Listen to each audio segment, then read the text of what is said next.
एक बुजुर्ग महिला की मृत्यु हो गई। यमराज उसे लेने आए। महिला ने यमराज से पूछा, आप मुझे स्वर्ग ले जाएंगे या नरक? यमराज बोले, दोनों में से कहीं नहीं। तुमने इस जन्म में बहुत ही अच्छे कर्म किए हैं, इसलिए मैं तुम्हें सीधे प्रभु के धाम ले जा रहा हूँ। बुजुर्ग महिला खुश हो गई और बोली, धन्यवाद, पर मेरी आपसे एक विनती है।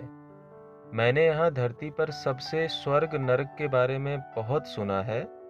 मैं एक बार इन दोनों जगहों को देखना चाहती हूँ। यमराज बोले, तुम्हारे कर्म अच्छे हैं, इसलिए मैं तुम्हारी ये इच्छा पूरी करता हूँ। चलो हम स्वर्ग और नरक के रास्ते से होते हुए प्रभु के धाम चलेंगे। दोनों चल पड़े। सबसे पहले नरक आया। नरक में बुजुर्ग महिला ने जोर जोर से लोगों के रोने की आवाज सुनी। नरक में सभी लोग दुबले पतले और बीमार दिखाई दे रहे थे। महिला ने एक आदमी से पूछा, यहाँ आप सब लोगों की ऐसी हालत क्यों है? आदमी बोला, तो और कैसी हालत होगी? मरने के बाद जब से यहाँ आए हैं, हमने एक दिन भी खाना नहीं खाया। भूख से हमारी आत्माएं तड़प रही हैं। बुजुर्ग महिला की नजर एक विशाल पतीले पर पड़ी, जो कि लोगों के कद से करीब 300 फुट ऊंचा होगा। उस पतीले के ऊपर एक विशाल चम्मच लटका हुआ था।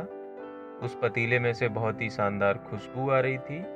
बुजुर्ग महिला ने उस आदमी से पूछा, इस पतीले में क्या है? आदमी मायूस होकर बोला, ये पतीला बहुत ही स्वादिष्ट खीर से हर समय भरा रहता है। बुजुर्ग महिला ने हैरानी से पूछा, इसमें खीर है? तो आप लोग पेट भर के ये खीर खाते क्यों नहीं? भूख से क्यों तड़प रहे हैं? आदमी रो रो कर बोलने लगा, कैसे खाएं? ये पतीला 300 फीट ऊंचा है। हम में से कोई भी उस पतीले तक नहीं पहुंच पाता। बुजुर्ग महिला को उन पर तरस आ गया। सोचने लगी, बेचारे खीर का पतीला होते हुए भी भूख से बेहाल हैं। शायद ईश्वर ने इन्हें यही दंड दिया होगा। यमराज बुजुर्ग महिला से बोले, चलो, हमें देर हो रही है। दोनों चल पड़े। कुछ दूर चलने पर स्वर्ग आया। वहां पर बुजुर्ग महिला को सबकी हंसने खिलखिलाने की आवाज सुनाई दी। सब लोग बहुत खुश दिखाई दे रहे थे। उनको खुश देखकर बुजुर्ग महिला भी बहुत खुश हो गई। पर वहां स्वर्ग में भी बुजुर्ग महिला की नजर वैसे ही 300 फुट ऊंचे पतीले पर पड़ी जैसे नरक में था।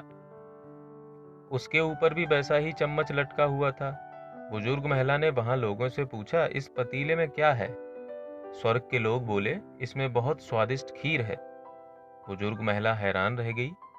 उनसे बोली, पर यह पतीला तो 300 फुट ऊंचा है। आप लोग तो इस तक पहुंच ही नहीं पाते होंगे। उस हिसाब से तो आप लोगों को खाना मिलता ही नहीं होगा। आप लोग भूख से बेहाल होंगे। पर मुझे तो आप सभी इतने खुश लग रहे हो, ऐसे कैसे? लोग बोले, हम तो सभी लोग इस पतीले में से पेट भर के खीर खाते हैं। महिला बोली, पर कैसे? पतीला तो बहुत ऊंचा है। लोग बोले, तो क्या हो गया, पतीला ऊंचा है तो? यहाँ पर कितने सारे पेड़ हैं। ईश्वर ने ये पेड़ पौधे, नदी, झरने हम मनुष्यों के उपयोग के लिए ही तो बनाए हैं। हमने इन पेड़ों की लकड़ी ली, उसको काटा, फिर लकड़ियों के टुकड़ों को जोड़ के विशाल सीढ़ी का निर्माण किया। उस लकड़ी की सीढ़ी के सहारे हम पतीले तक पहुंचते हैं और सब मिलकर खीर का आनंद लेते हैं। बुजुर्ग महिला यमराज की तरफ देखने लगी। यमराज मुस्काए और बोले, ईश्वर ने स्वर्ग और नरक मनुष्यों के हाथों में ही सौंप रखा है। चाहे तो अपने लिए नरक बना लें, चाहे तो अपने लिए स्वर्ग। ईश्वर ने सबको एक समान हालतों में डाला है। उसके लिए उसके सभी बच्चे एक समान हैं। वो किसी से भेदभाव नहीं करते। वहां नरक में भी पेड़ पौधे सब थे, पर लोग खुद ही आलसी हैं। उन्हें खीर हाथ में चाहिए। वो कोई कर्म नहीं करना चाहते, कोई मेहनत नहीं करना चाहता, इसलिए सब भूख से बेहाल हैं। यही तो ईश्वर की बनाई इस दुनिया का नियम है। जो कर्म करेगा, मेहनत करेगा, उसी को मीठा फल खाने को मिलेगा। अर्थात स्वर्ग एवं नरक आपके हाथ में ही है। मेहनत करें, अच्छे कर्म करें और अपने जीवन को स्वर्ग बनाएं।